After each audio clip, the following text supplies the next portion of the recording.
to this week's Money Metals podcast, helping gold and silver investors during these turbulent times. Now, this week's market wrap with commentary and analysis from Money Metals Exchange, the company named Best Overall Precious Metals Dealer by Investopedia.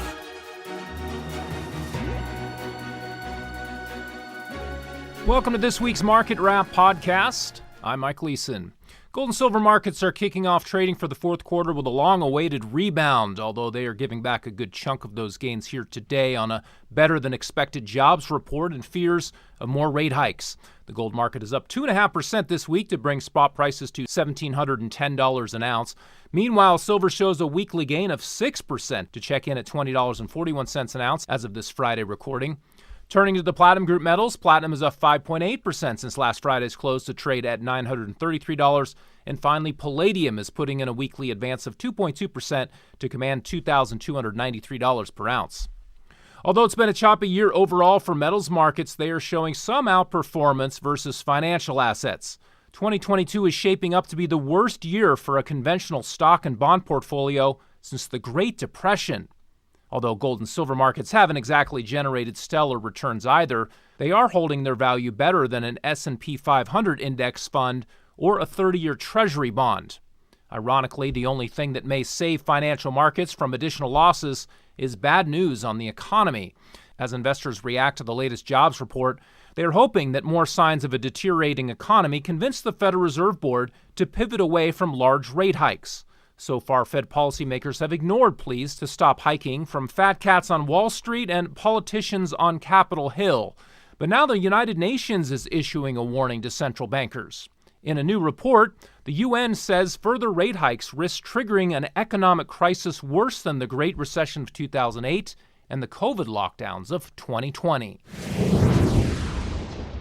Now on the Federal Reserve, in a surprising report, the United Nations warning the Fed risks causing significant harm to developing countries if it continues with these steep rate hikes. Central banks are acting too aggressively in their fight against inflation, threatening to plunge the global economy into a severe economic recession. That's according to a new report by the United Nations Conference on Trade and Development. The agency is calling on policymakers, particularly in rich nations, to take it easy on interest rate hikes. It says officials have been too fixated on taming consumer price hikes, even at the risk of causing a long period of stagnation. The UN says if central banks don't stop, their policies could lead to a slump that's worse than the COVID-19 pandemic and the global financial crisis in 2008. Fed Chairman Jerome Powell's next move could trigger a global financial crisis. In a desperate attempt to undo the damage he caused by letting inflation run too hot for too long, Powell could be on the verge of committing yet another policy blunder of epic proportions. Whether he will be deterred by the United Nations remains to be seen, but in recent years, the Fed has moved to coordinate monetary policy more closely with other central banks and globalist bodies such as the International Monetary Fund. The Fed has also taken on a new woke mandate to promote equity in its policy decisions, which in general means discrimination in the form of preferential treatment towards certain groups based on race or other factors. Of course, the only thing truly equitable about the economic outcomes that have been generated since the Fed went woke is that both the working class and the investor class are losing purchasing power. The Federal Reserve Bank of Dallas recently released a report that contains a damning admission. A majority of employed workers' wages have failed to keep up with inflation over the past year. The report concluded that American workers face the worst strains on their personal finances in 25 years. And investors are facing the worst financial market conditions in decades. Wall Street cheerleaders hope oversold markets are setting up for a rebound, but they could be setting up for a Fed-induced crash. In the event of panic selling on Wall Street, margin calls and forced liquidation could cause futures traders to also sell precious metals futures contracts indiscriminately. That's the risk to a sustainable rebound in gold and silver markets.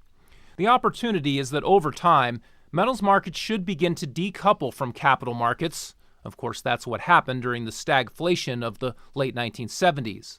But you don't even need to go back that far to find confirmation that gold and silver can move independently from stocks. From 2000 to 2010, gold gained a cumulative 280%. But for the stock market, it was a lost decade. The S&P 500 actually fell 24% over that same period. The bottom line is that physical precious metals, as part of a diversified portfolio, have a proven track record of boosting investors' returns during trying times for paper assets. Well, that will do it for this week. Be sure to check back next Friday for next weekly Market Wrap podcast. Until then, this has been Mike Leeson with Money Metals Exchange. Thanks for listening, and have a great weekend, everybody. Thank you for joining us for this week's Money Metals podcast. Be sure to come back next week. And don't forget to subscribe to our podcast through iTunes. For answers to all of your questions, or to discreetly and securely buy or sell gold or silver coins, bars, and rounds, call 1-800-800-1865 or visit www.moneymetals.com. Our knowledgeable and no-pressure specialists are standing by to answer your call during business hours, Monday through Saturday. Or you can lock in your order online, 24 hours a day, 7 days a week. Again, visit us at www.moneymetals.com or call 1-800-800-1865.